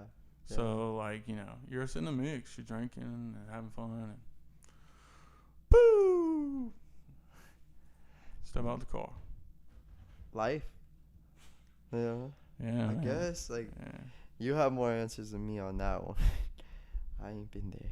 Yeah, you're an old soul, man. You got a lot. You understand a lot. But Neosoul, I like the name. So if you're not Korean, what are you? Okay, well, culturally I'm Vietnamese, but we just found out that genetically I'm Chinese, Oh, okay. which is funny because my mom is in denial about that. Mm. But because everyone in our family speaks Vietnamese, but they're all actually Chinese Okay. because a lot of them migrated from China, so my blood's Chinese, but my culture on my mom's side is Vietnamese. Yeah, is it true that it's like it's a pretty good you know, Louisiana. Mhm. You know. Oh yeah, big population. Yeah, the A whole lot like of Vietnamese people. Yeah.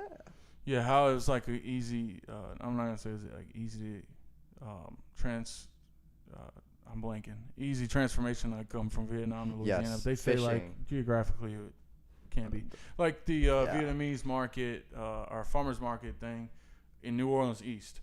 Like you got to go up there like crack of dawn and stuff, and you go buy a live chicken and shit. But it's like it's a swamp, you know, with big ass like elephant ear plants. Like they say, it's like very similar. My they have a lot of Vietnamese people in New Orleans. What are they saying? Wait, really? Who's that? To what? That's Michael. Oh, okay. Yeah, they have a lot. Yeah, Michael. My blood Actually is Chinese, man. Yeah, man. I didn't know that till like a month ago.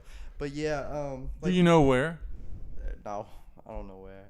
Because a lot of people don't. I don't think a lot of American people can like fathom like the vast culture. I got a buddy who taught in China for like 10 years. Yeah, I've never been. It's just so big, so many different cultures, so many different regions. Like we can't fathom. Yeah, so I had a unique upbringing though, to say the least. Just about like you know, family. You know. But Yeah, my best friend in high school was Vietnamese. You know, his family ran. You know, yeah. they were the one Vietnamese family in Port Allen. Everybody knew them. You know, they ran Okay, like the cool. corner store, nail place. You know, Yeah. it was. He taught me. He's who put me on guitar. Real shit. Yeah. Shout out Peter Nguyen, dude. You know what's funny? The other guy in here in the chat, Peter, he is also Vietnamese. Yeah, I saw that I saw that surname. Yeah, that's my boy. Dude, my favorite place every time, dude. I go to New Orleans, CNA Seafood, bro. I gotta go there. What is that? CNA Seafood on Earhart, Chinese and American seafood, but they have a Vietnamese menu. And that was my introduction to bao mi. I'm getting hungry. The pork bao mi po' boy, bro. They were the first to do it. I'm about to text my girl. They were the first to do food. it. And it's real, you know. It's not like one of these fusion places, whatever. You walk in there, it's just this bowl of seafood smell and this bowl of seafood and like a Chinese, an American, and a Vietnamese menu. Yeah. I just told my girlfriend, can you cook? Because you just got me hungry. I ate before Yeah, I got here. I didn't, but it's all good. I picked a salad up real quick. That's what's up, dude. That's and really I'm good. still hungry.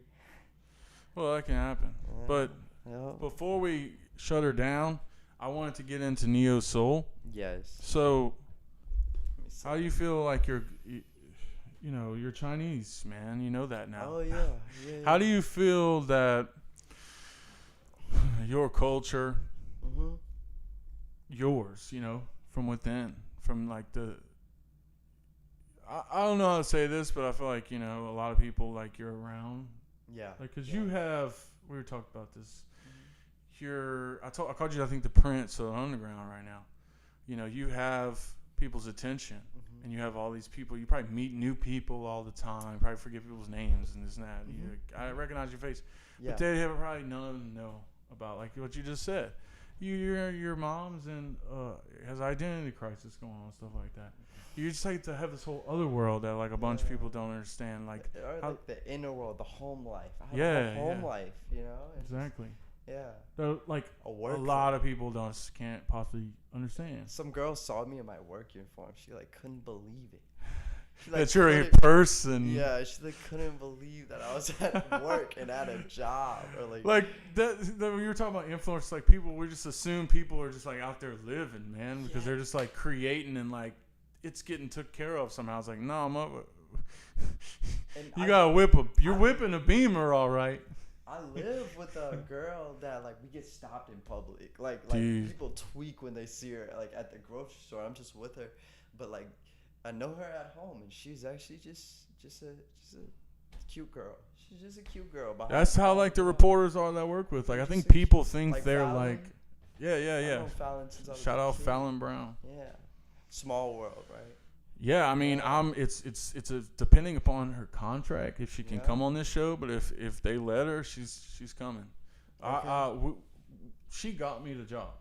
Oh yeah. Yeah, she got me the job. I'm happy that you're there. Yeah, no, I'm happy to be there. Yeah. It's needed, man. It is. Local news and politics are much more important than the global politics could ever be. So, and we have the best. We have the best investigative reporter in the country, literally, factually. He won the award. That says so. Chris Nakamoto.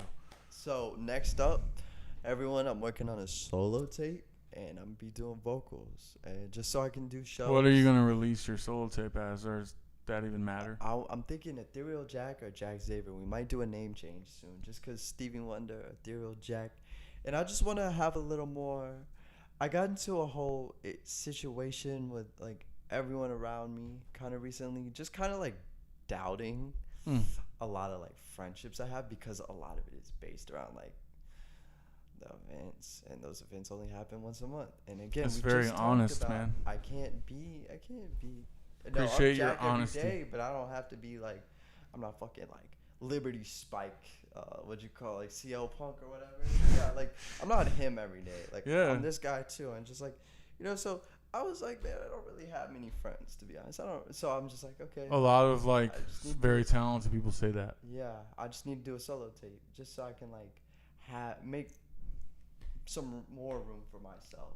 Yeah. Well, yeah, and it's not always like meant to be perceived that way. I feel you, because like in New Orleans, I got, like I said, there's like someone I worked with who pushed me to actually take rap seriously, because it used to be just like a joke at work, and I would just like freestyle and think I was good, but like, you know, I'd have to present it as a joke to get people to pay attention. And then like he's like, no, like you're good, dude. And he was a music industry major at Loyola. G-Eazy went there, was in the same program, you know, stuff like that. Yeah. And like he's like, dude, I have to make a song, like rap on it with me. And I was like, okay. And then he's like, oh, I gotta make another song for like class. We ended up turning into a rap group and doing a whole album. And it's like we were fixated on that. We went tunnel vision. We just like cut other people out. You know, we were like, it was a thing to stay focused on in a very chaotic environment. You know, I didn't have football anymore. I was like, this thing that I can like focus on and feel like I'm doing something productive and good.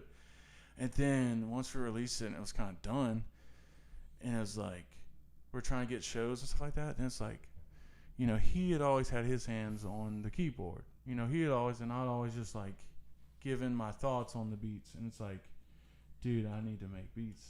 I need to do this stuff. I need to do a solo thing. That's where DJ Jed the Sloth came. And like, yeah, man, it created a little change in our friendship for sure. Yeah. So I know what you're talking about. Yeah, I'm not specifically talking about like Sam. Yeah. Maybe just more like external, you know. No, yeah. Just I don't blame anyone either for being. That's why I brought my situation up, because it wasn't nothing personal or like even like any kind of like beef or nothing. It's just like it's a big world. These times change. It's a big world. Yeah, you know, and you just want to express other parts of yourself. Yeah. Yeah, and Solange said that best. She said I have too many like something to express.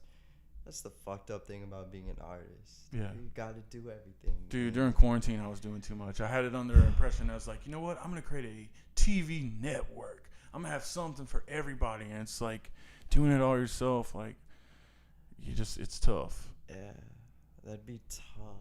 Yeah. Well, I tried. And yeah. over time, I think I figured out what needs to be done and what I want to do. And we're doing it right now. So. Hell yeah. Yeah. I did this thing called Live from the Jed Shed, and like I tried to do too much with it. I remember you talking about that last podcast.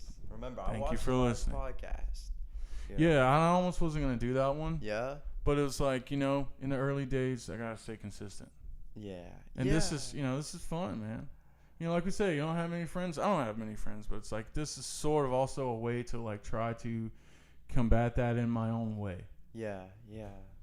It's like like I said, we don't like know each other. We've always known each other, but like it's a chance to sit down and get to listen to somebody. You have come out the gate too recently. Facts, dude. Yeah, I'm glad. I was going through your stuff. I was like, holy shit. I just like I said, I got caught up in like doing too much client work and trying to build out my brand and stuff. It's like a long-term process. You got to devote to build a brand.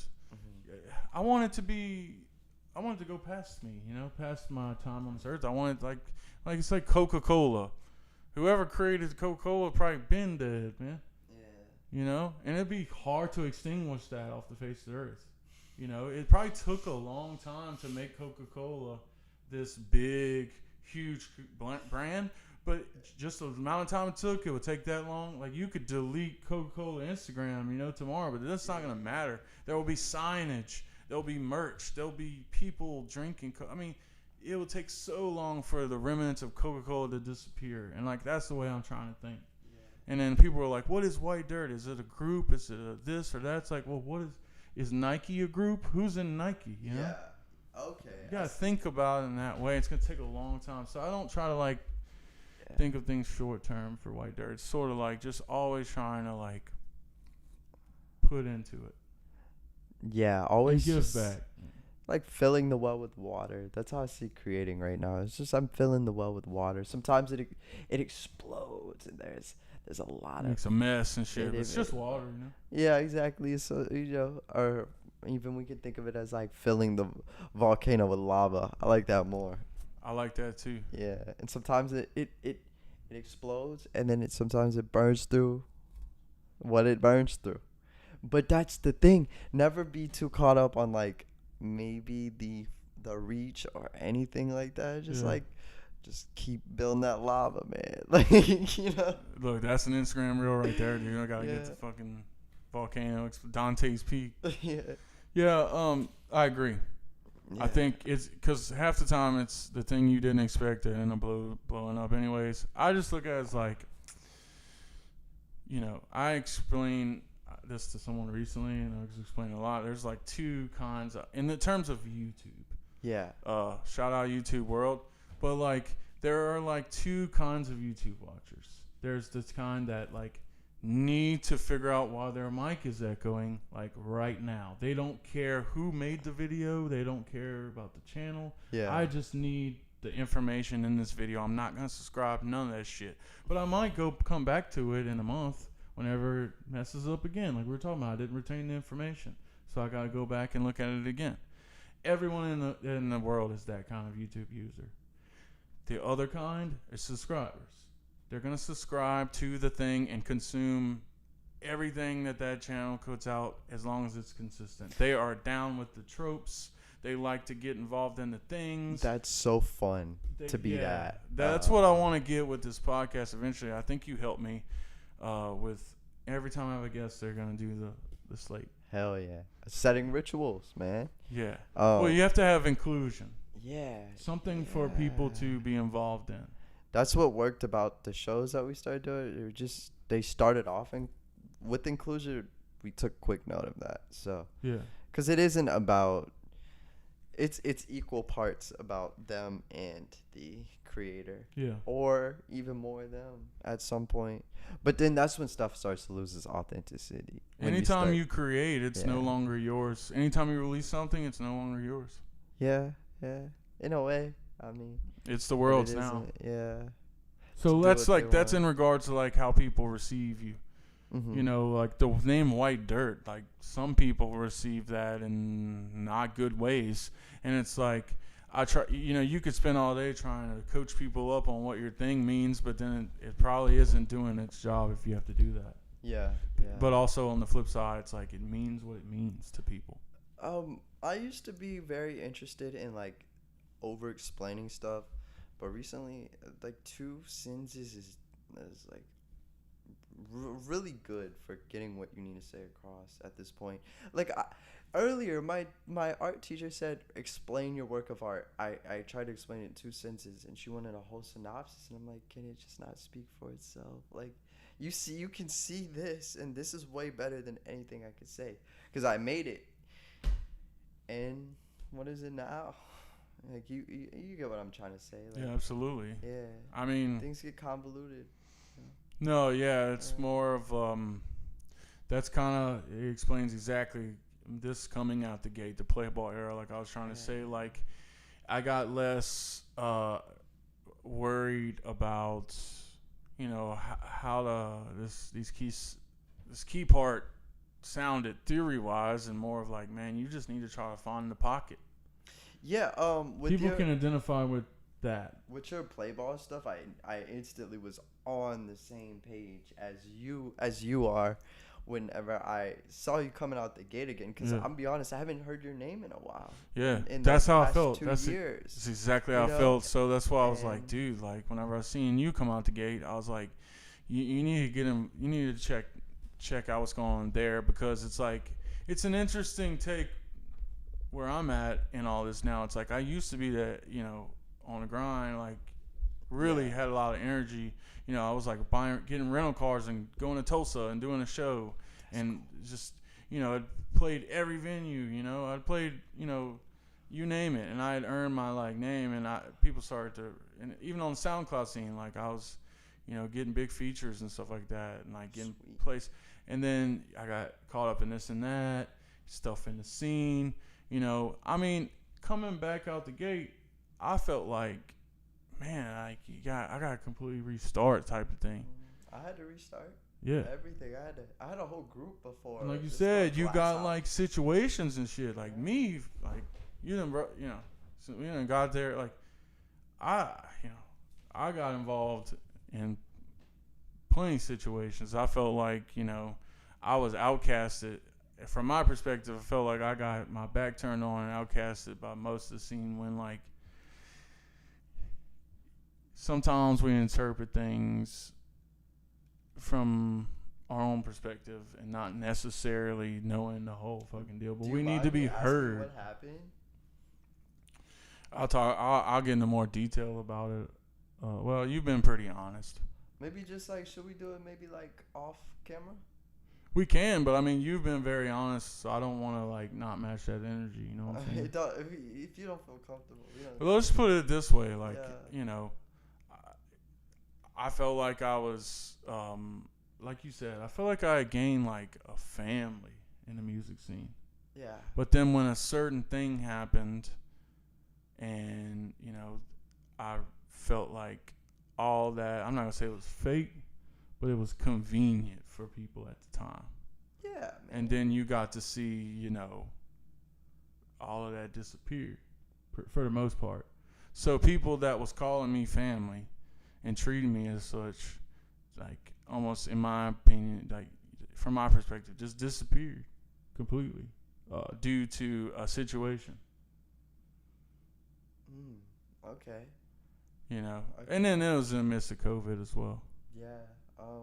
That didn't help things. Yeah. So coming back out the back end of that, for a long time I felt like, well, that's, you know, I'm there ain't no way.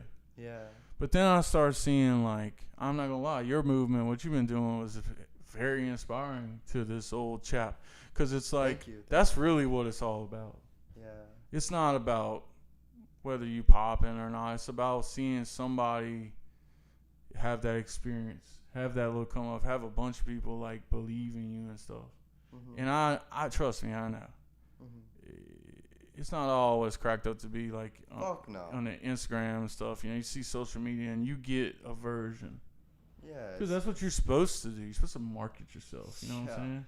It's like, whatever, man. Like, that's not my So life. it's like, that's why I want to sit down and be like, you know, they got layers to the stuff. Like we were talking about earlier, like people see we doing a podcast, but they don't know the 2 hours it took me to set all this up and light it and all that.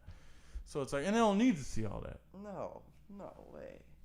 But it exists. You know what I'm saying? Maybe for a tutorial. Yeah, How exactly. to set up a podcast tutorial. Because I'm the one to listen to.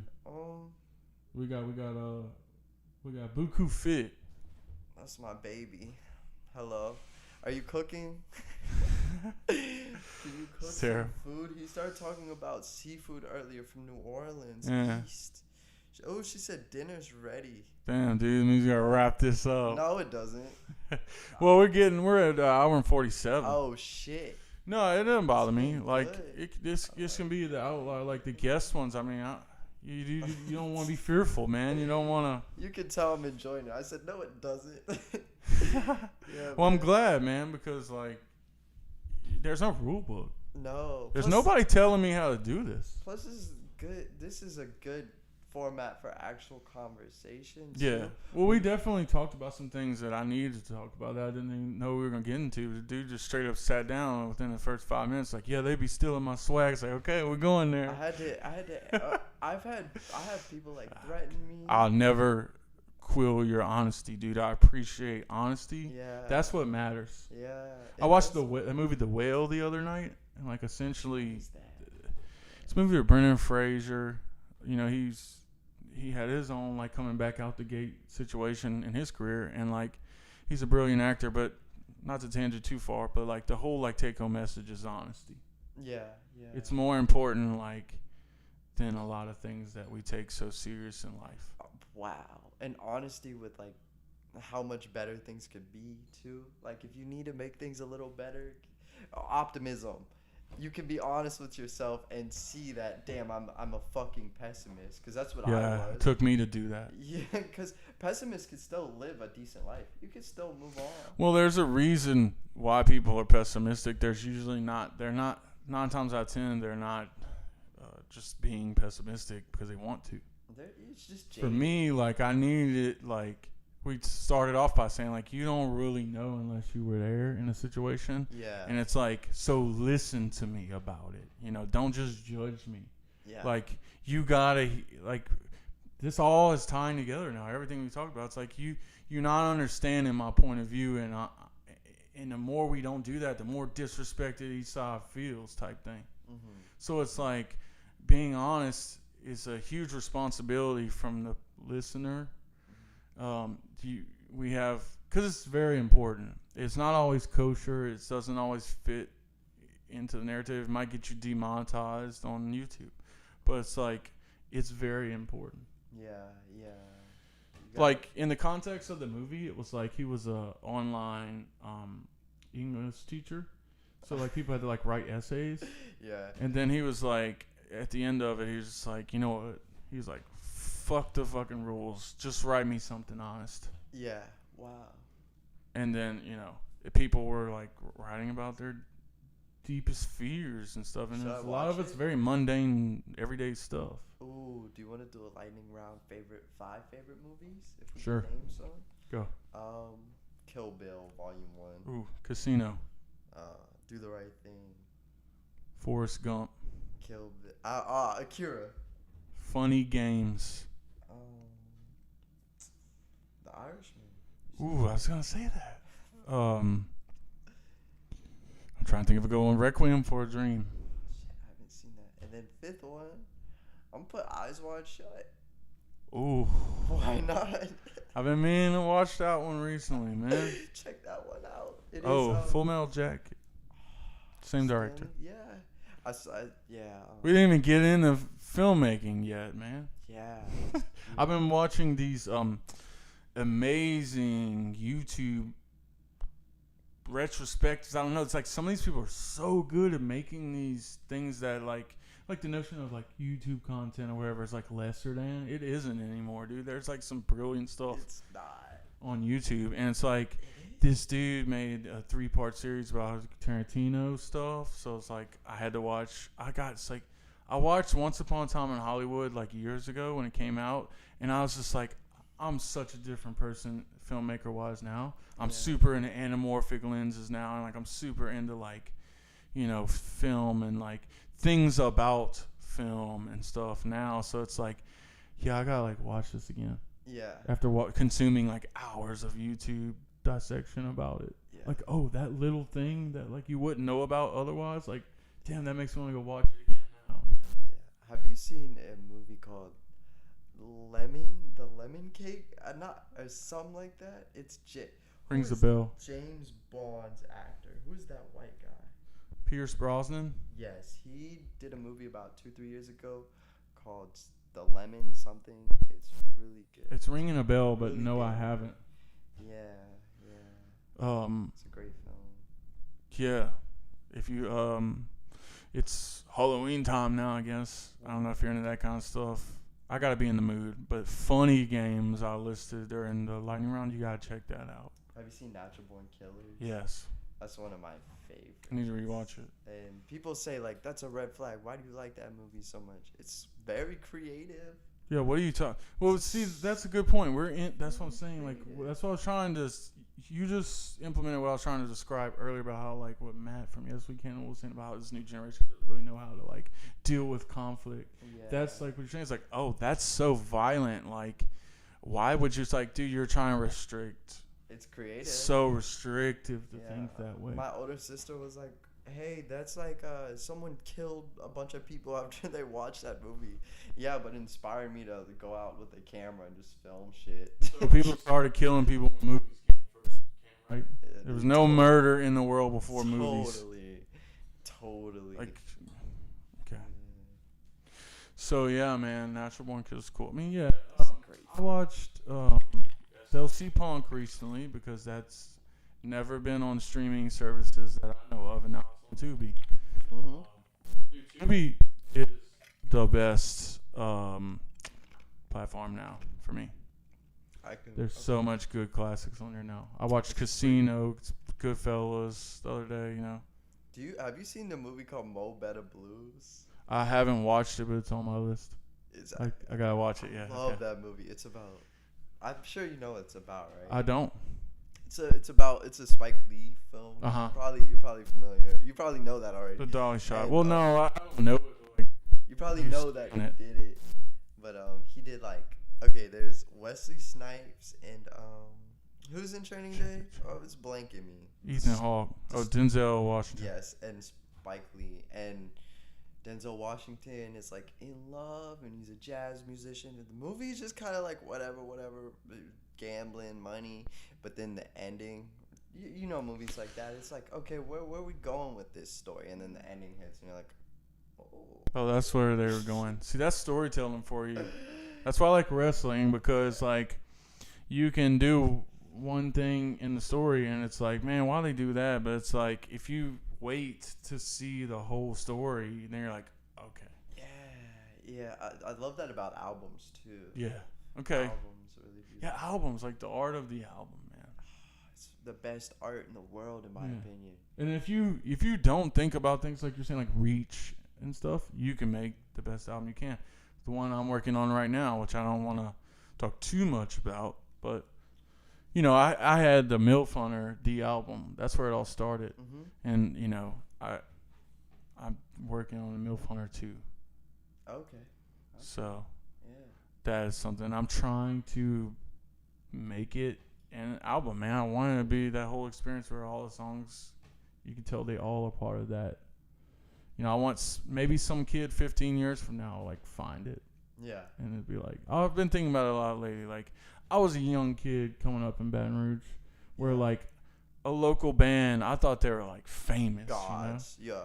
I didn't care. I thought they were lame or people, they weren't signed, or like everyone else around like is like, oh yeah, that I'll go to the show, and it's like, man, nah, I do whack or whatever. But like back in that time, like I didn't care. Like I was just going to fucking shows, man. It's like these people are celebrities to me, basically. That used to be so and there could be somebody that looks at me like that. Yeah. And it's like you owe it to them to create. You owe it to them to like inspire. You owe it to them to like integrity, like you said. I'm glad you used that term. Yeah. That's a good term. That keeps you on the track, sort of. Yeah. For sure. Because that's us, man. That's creators. It's like only certain people can stick with this type of stuff because it's like I see it a lot in my day job. It's like it's a business, man. It's a business and it's like a conveyor belt and it's every day. But it's like in order to create genuinely, like you have a piece of yourself attached to it and you got to like learn to have that stepped on. Yeah. You know, Yeah. not personal, you know? Right. And it's so easy. It's a taxing thing to like create because I work in marketing. So it's like my thing is like I'm the content creator for a living, you know? And like I said, there's challenges with the journalistic integrity. Like if you're selling things, then like how can you be a journalist? If you're selling sponsorship and stuff, it's like it's a delicate balance. Right. And that's the weird thing. It's just like we can all do so much right now, but it's a little just like you want to be a focused brand at the same time. I mean, you know, he's marketing, you know, so it's like it's about what I think you said your professor said about cross-pollinating the brand so it can be more focused, which I think is really fascinating. And that's honestly the strongest, quickest way to make all this stuff just click in place. It's like it just happens. You know, it's like a body. You know, the arm needs the torso, needs the legs, and that'll be like it's all connected. With the brain. You know. Yeah. Yeah. So. It's all connected. Yeah. Yeah. So I mean, we're about to hit the 2-hour mark. So. Yeah. It's been tight. It has been. Hopefully it all sounded good. The feedback is about as good as it can be. Feedback from the PLAYBAW chat, not the feedback we were hearing earlier. They're happy with it. Yeah, I think this is going to be appreciated. Hopefully we can have you back at some point.